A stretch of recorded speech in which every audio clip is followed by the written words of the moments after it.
The skull shut the light in it. It was not possible for any eyes to know what throbbed and shone under the sutures of the skull, or a shell full of lightning had scared the Roan's strength, and he'd have broken tether, screaming, and run for the valley. The atom bounds breaking, nucleus to sun, electrons to planets, with recognition not praying, self-equaling, the whole to the whole, the microcosm not entering nor accepting entrance, more equally, more utterly, more incredibly conjugate with the other extreme and greatness, passionately perceptive of identity. The fire threw up figures and symbols meanwhile. Racial myths formed and dissolved in it, the phantom rulers of humanity that without being are yet more real than what they are born of, and without shape, shape that which makes them. The nerves and flesh go by, shadow-like, the limbs and lives, shadow-like. These shadows remain, these shadows to whom temples, to whom churches, to whom labors and wars, visions and dreams are dedicate.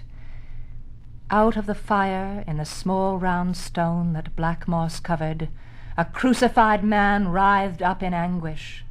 A woman covered by a huge beast in whose mane the stars were netted, sun and moon were his eyeballs, smiled under the unendurable violation, her throat swollen with the storm and blood flecks gleaming on the stretched lips. A woman, no, a dark water split by jets of lightning, and after a season, what floated up out of the furrowed water?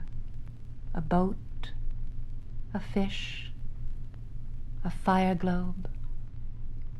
It had wings, the creature, and flew against the fountain of lightning, fell burnt out of the cloud back to the bottomless water. Figures and symbols, castlings of the fire, played in her brain, but the white fire was essence, the burning in the small round shell of bone that black hair covered, that lay by the hooves on the hilltop.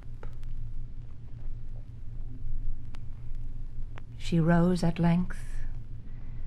She unknotted the halter. She walked and led the stallion. Two figures, woman and stallion, came down the silent emptiness of the dome of the hill, under the cataract of the moonlight. The next night there was moon through cloud. Johnny had returned half-drunk toward evening, and California, who had known him for years with neither love nor loathing, tonight, hating him, had let the child Christine play in the light of the lamp for hours after her bedtime, who fell asleep at length on the floor beside the dog. Then Johnny, "Put her to bed." She gathered the child against her breasts. She laid her in the next room and covered her with a blanket. The window was white. The moon had risen. The mother lay down by the child, but after a moment Johnny stood in the doorway. "Come, drink."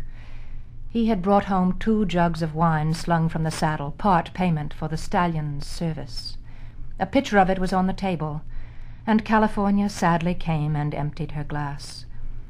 Whiskey, she thought, would have erased him till tomorrow. The thin red wine. "We have good evening," he laughed, pouring it. "1 glass yet, then I show you what the red fellow did." She moving toward the house door, his eyes followed her. The glass spilled, and the red juice ran over the table. When it struck the floor planks, he heard and looked. "Who stuck the pig?" he muttered stupidly. "Here's blood, here's blood," and trailed his fingers in the red lake under the lamplight. While he was looking down, the door creaked. She had slipped outdoors, and he, his mouth curving like a fawn's, imagined the chase under the solemn redwoods, the panting and unresistant victim caught in a dark corner. He emptied the glass and went outdoors into the dappled lanes of moonlight. No sound but the April brooks. "Hey, Bruno!" he called. "Find her! Bruno, go find her!" The dog, after a little, understood and quested the man following. When California, crouching by an oak bush above the house, heard them come, she darted to the open slope and ran downhill. The dog barked at her heels, pleased with the game, and Johnny followed in silence. She ran down to the new corral. She saw the stallion move like a lion among the timbers of the fence, the dark arched neck shaking the nightfall of the great mane. She threw herself prone and writhed under the bars. His hooves, backing away from her, made muffled thunder in the soft soil. She stood in the midst of the corral, panting. But Johnny paused at the fence. The dog ran under it, and seeing the stallion move, the woman, standing quiet, danced after the beast with white-toothed feints and dashes. When Johnny saw the formidable dark strength recoil from the dog, he climbed up over the fence. The child Christine waked when her mother left her and lay half-dreaming. In the half-waking dream, she saw the ocean come out of the west and cover the world. She looked up through the clear water at the tops of the redwoods. She heard the door creak and crept toward the light where it gleamed under the crack of the door. She opened the door. The room was empty. The tabletop was a red lake under the lamplight. The color of it was terrible to her. She had seen the red juice drip from a coyote's muzzle her father had shot one day in the hills and carried him home over the saddle. She looked at the rifle on the wall rack. It was not moved. She ran to the door. The dog was barking and the moon was shining. She knew wine by the odor, but the color frightened her. The empty house frightened her. She followed downhill in the white lane of moonlight the friendly noise of the dog. She saw in the big horse's corral, on the level shoulder of the hill, black on white, the dark strength of the beast, the dancing fury of the dog, and the two others. One fled. One followed. The big one charged, rearing. One fell under his forehoofs. She heard her mother scream. Without thought, she ran to the house. She dragged a chair past the red pool and climbed to the rifle, got it down from the wall and lugged it somehow through the door and down the hillside, under the hard weight, sobbing. Her mother stood by the rails of the corral. She gave it to her. On the far side, the dog flashed at the plunging stallion. In the midst of the space, the man, slow moving like a hurt worm crawling, dragged his body by inches towards the fence line. Then California, resting the rifle on the top rail, without doubting, without hesitance, aimed for the leaping body of the dog, and when it stood, fired. It snapped, rolled over, lay quiet.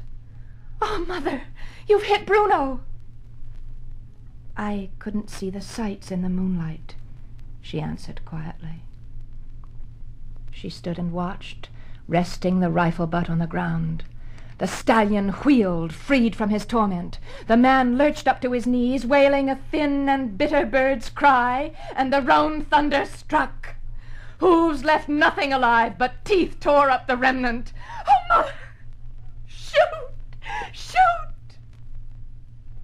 Yet California stood carefully watching, till the beast, having fed all his fury, stretched neck to utmost, head high, and wrinkled back the upper lip from the teeth, yawning obscene disgust over not a man, a smear on the moon-lake earth.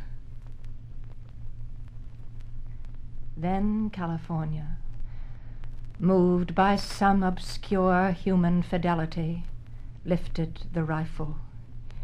Each separate nerve cell of her brain flaming, the stars fell from their places, crying in her mind. She fired 3 times before the haunches crumpled sidewise, the forelegs stiffening, and the beautiful strength settled to earth. She turned then on her little daughter, the mask of a woman who has killed God. The night wind veering, the smell of the spilt wine drifted downhill from the house.